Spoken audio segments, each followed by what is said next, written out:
Three, Okay. 2, 1.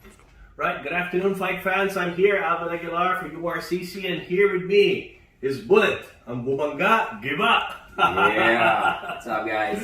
All right, so anyway, we're going to be here to do an interview so people understand more why we made this fight. Because a lot of people are asking questions. So bakit siya? Bakit hindi lang ganito? Bakit ganito? So let's talk about it so everybody knows. Okay. So first one is this started as an online feud between you and Sugar. Paano ba nag-umpisa yun? And what made you want to go here to the Philippines? Paano talaga hamulin siya na harap-harapan? Actually, when I asked him to fight with Mahmoud online when I was in Kuwait, he answered back actually after a few months. So lots of people and spectators think this is just overhype, anything just like online. And when he answered, I decided to go back to the Philippines to show them that I'm really serious about it. And without me expecting anything. And yeah, I'm here now. That's true, okay. Para alam nyo hindi ako, di ba, did I give you money to go here? Wala, No, di ba? completely He not. went here on his own fruition. He said, punta ako dyan, hamunin ko si Sugar. So, siyempre, like, wow. So, I said, kailangan, we have to give this a chance, di ba? A lot of people say na, this is all hype, hindi naman talaga kayo ganyan, this is all hype. What do you say to people who keep saying that? Actually, at the end of the day, from this time on, they already realized that it's all real. We wanted the people to think that way, actually, enable for it to escalate, and then people will wait and expect that this much will happen. So when I landed in the Philippines, I already showed them that we are really serious about it, and then Sugar show up in the airport. Yeah, so how did Sugar know that you would be in the airport? Actually, because they asked me online also by a blog that okay, let's let me know we're willing to go back to the Philippines, and I say online that I'll be traveling to the Philippines at this date, and then they said that okay, we're gonna be there. We're gonna be there to pick you up. That's what they said. To pick you up. To pick me up, yeah, and then to pick me up. Yeah, to pick me up, not just to pick me up. After that, to pick me up, and said it's gonna smash my face. Oh. That's what he said. And I said, all right, let's do it. Okay, so what happened there? Siyempre, may airport police. I guess the airport is the worst place to fight anywhere in the world because of the police and the authorities. So what did the police and authorities do? Oh, yeah. Actually, thank God also that the security and the police arrived because who knows, what's going to happen. I traveled back here to the Philippines to fight with Sugar. And then the day, what they did in the airport is really unnecessary because, we might get injured. Some other people or my relatives or my family got involved, you know what I mean? I traveled back to the Philippines to show them that I'm serious, and then this is what they did to me. So lots of people waiting what's gonna happen and this much. Okay, a lot of people are saying, of course, because it's going to be your first pro fight, or you're not a pro yet. Of course, you will be called the underdog. Yeah. But in this case, what is the underdog's advantage? For me, because I've been training in Kuwait, I'm a strength conditioning specialist.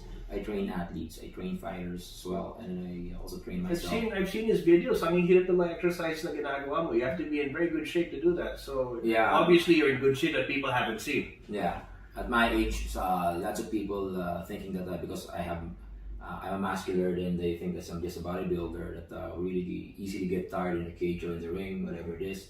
When I engage in MMA, but they don't really know me, and that's the reason why I wanted them to show who I really am. Okay, speaking about who you really are, ang bumangga giba. Where did this come up from? It's a good question. Lots of people thinking about just like, okay, bumangga giba, just like when you crash on me, you're gonna get smashed. That's what it is, yes. But for me, the reason why I put that name together with my name is like about my life, about the person who doesn't give up in life. I've been through a lot. I never give up. Whatever it is that the trials God gave me, I always take this as an opportunity to be much more stronger every day. So, ang bumangga, di ba, sa mga hindi po nakakaintindi, sa mga hindi nakakaalam, it's about the person na hindi sumusuko.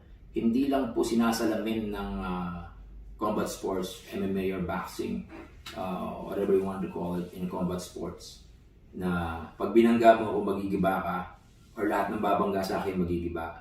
The reason why I call myself that way is hindi ako sumusuko sa kahit anong laban ng buhay.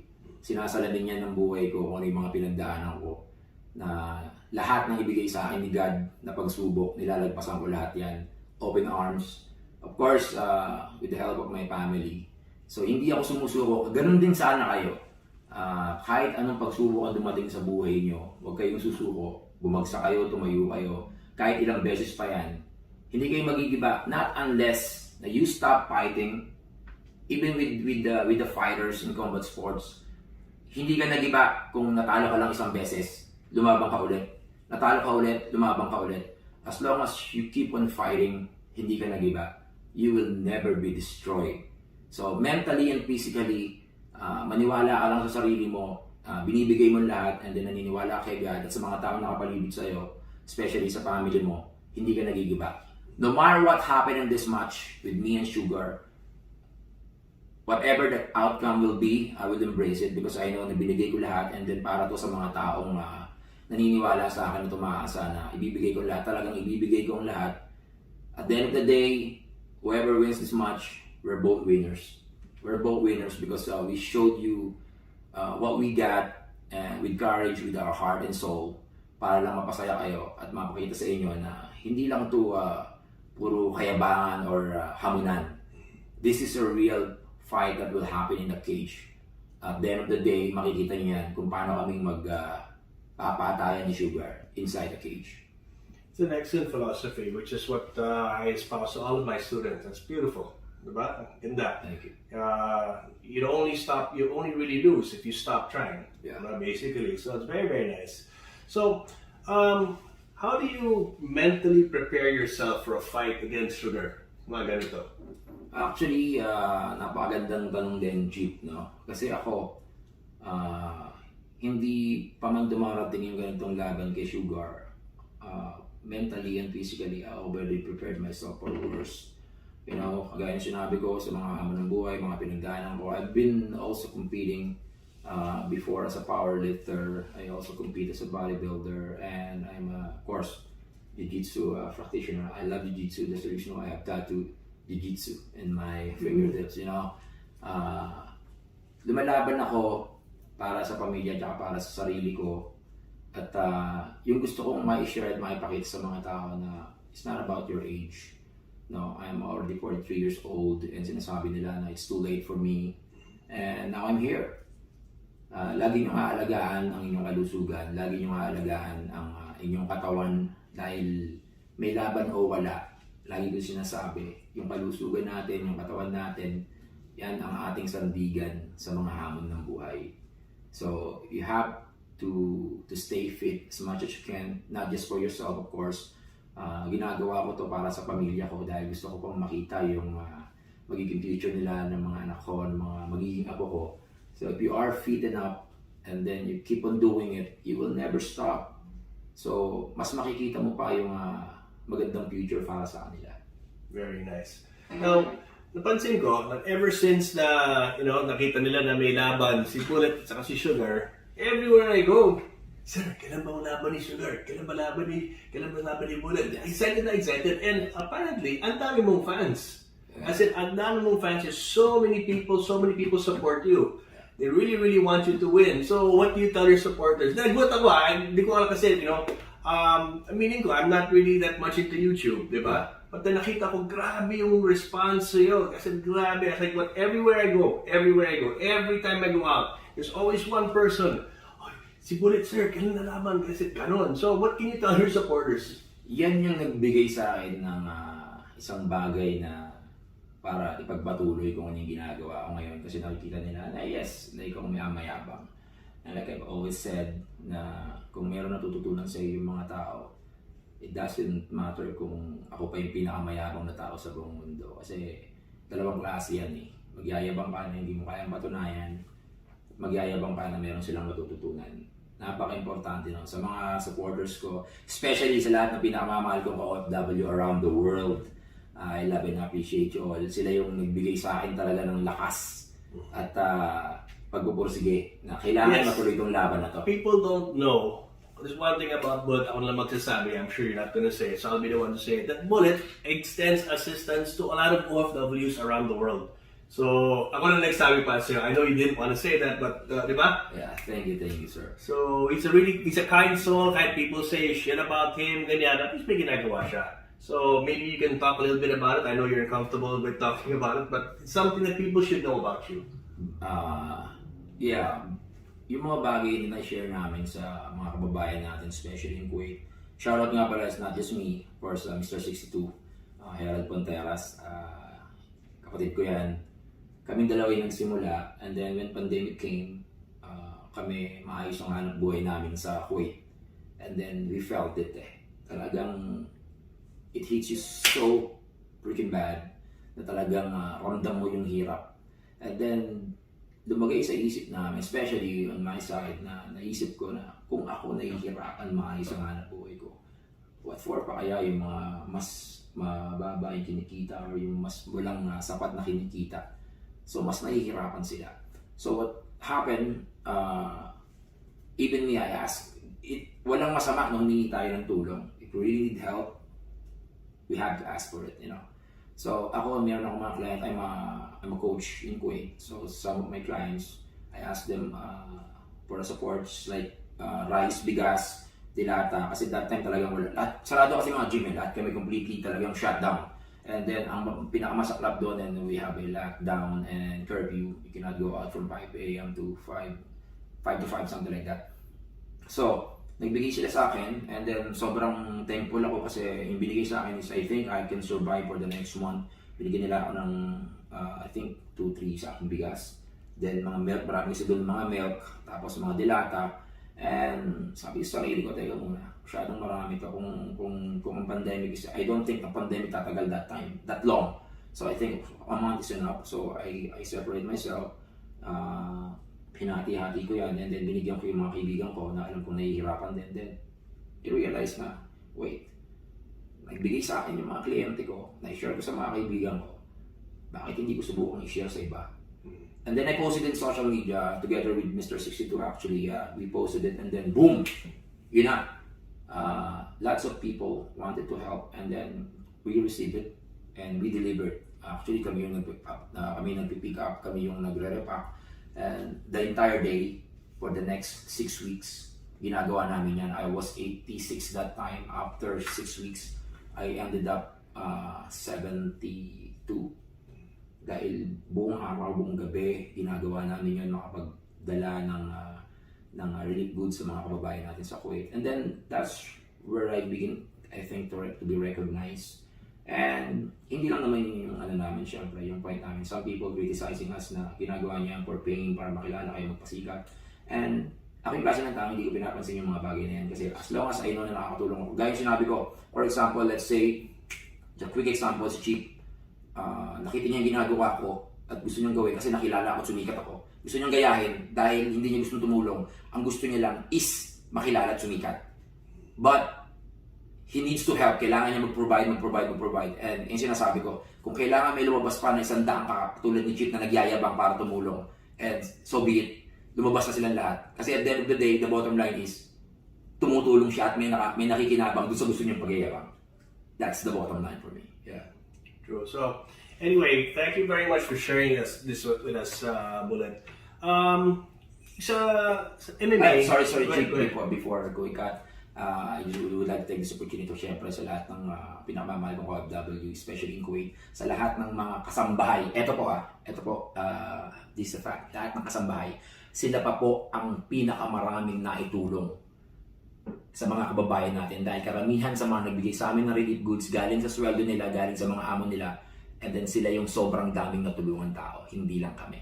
So sa lahat ng kasambahay, especially in Kuwait, shoutout sa inyo lahat. God bless you all, and hindi namin makakalimutan yung tulong na ginawa niyo para sa amin at sa mga kababayan natin dyan sa Kuwait. Grabe yan. Like, Bilib din ako sa mga OFWs because you sacrifice so much, you get separated from your family just to be able to support your family. Hirap yan. Oh my gosh, I can just imagine. So at least you guys are always taking care of each other, which is very, very good. Yes, and we have 240,000 OFWs alone in Kuwait. Imagine that. And I'm not blaming the government, but yeah. One of these days, sana. I don't want to say anything about it. One of these days, sana maayos. Because we're the only country that exports our own labor, our own people. Yeah. That's our export people. Now, sana later on they do something para, we have better opportunities here. Para our families will have to get separated that way, di ba? Yes. Sobrang hirap kasi yung mga pinagdaanan ng mga tao. Imagine, kung hindi nagtulak sa amin talagang for the first, second week, we almost give up. Pero yung mga we have thousands of messages every day. Lilista namin yan sa papel, and then isa-isa yung mga numero nila, ipaprocess namin kung saan area kami pupunta. And then imagine that you receive a message na kala nila is just like an act or arte lang. May nag-message sa amin na bigyan mo na lang kami, Sir Bullet, Boss Bullet, bigyan mo na lang kami ng 1 kilong bigas at 3 dilat, okay na kami doon. Imagine a fellow Filipino na manghihingi sa iyo ng ganong klaseng tulong. Hindi mo ma-imagine talagang sobrang hirap na dinadaanan nila. That's true. Well, anyway, that being said, that you guys have met the real bullet, diba? Yung totoong bullet that you bet. Another thing also, for everybody that criticizes this, you remember sa Urcc before, we were the first promotion in the world that had actors fight. After that, everybody in Asia copied, Singapore copied, Korea copied, and later on in the US, they started getting YouTubers as well, some actors here and there. So we're the first ones who started that, and MMA is not just for pro fighters. MMA is for everybody. There's EMAF right now that governs MMA around the world. It doesn't mean na kailangan pro lang, di ba? So we give everybody a chance, and here we are. And something good will come out of this, as like always. So any parting words before we go? Yeah, of course. First of all, maraming salamat, Chief, sa pagbigay sa amin ng oportunidad na matuloy yung laban kasi ito yung matagal nang hinihintay ng mga supporters ko, syempre mga mahal kong OFW na nag-aabang na magkaroon ako ng laban. It doesn't matter kung sino yung gustong makalaban nagkataon na si Sugar yung sumagot, and I have with me na to step up sa mga nag-criticize, syempre na especially sa mga fighters. I respect all the fighters. Trust me guys, na I never step up on your toes. Kasi maraming sabi na bakit si Bullet, andito kami mga pro fighters, bakit kami hindi kami bibigyan ng chance. Like I've always said, na you have to make your own noise. Ipakita nyo na talagang deserving kayo at willing kayo to step up. Kasi yung nangyari sa amin laban ni Sugar is like, he's, no matter what you see, is 20 kilogram, more than 20 kilogram ahead of me is 20 kilogram. And Sugar is a pro fighter for a long time. And he's a heavyweight champion. But I'm here to step up para ipakita na kaya ng isang katulad ko na umarap sa isang Sugar Estroso. Okay guys, you heard it here. I'll see everybody. Urcc Fight Night, August 23 in Silo. We have pay-per-view. Buy the tickets right away. We're actually almost sold out because of this guy. So, I'll see everybody there. Bakbaka na! No!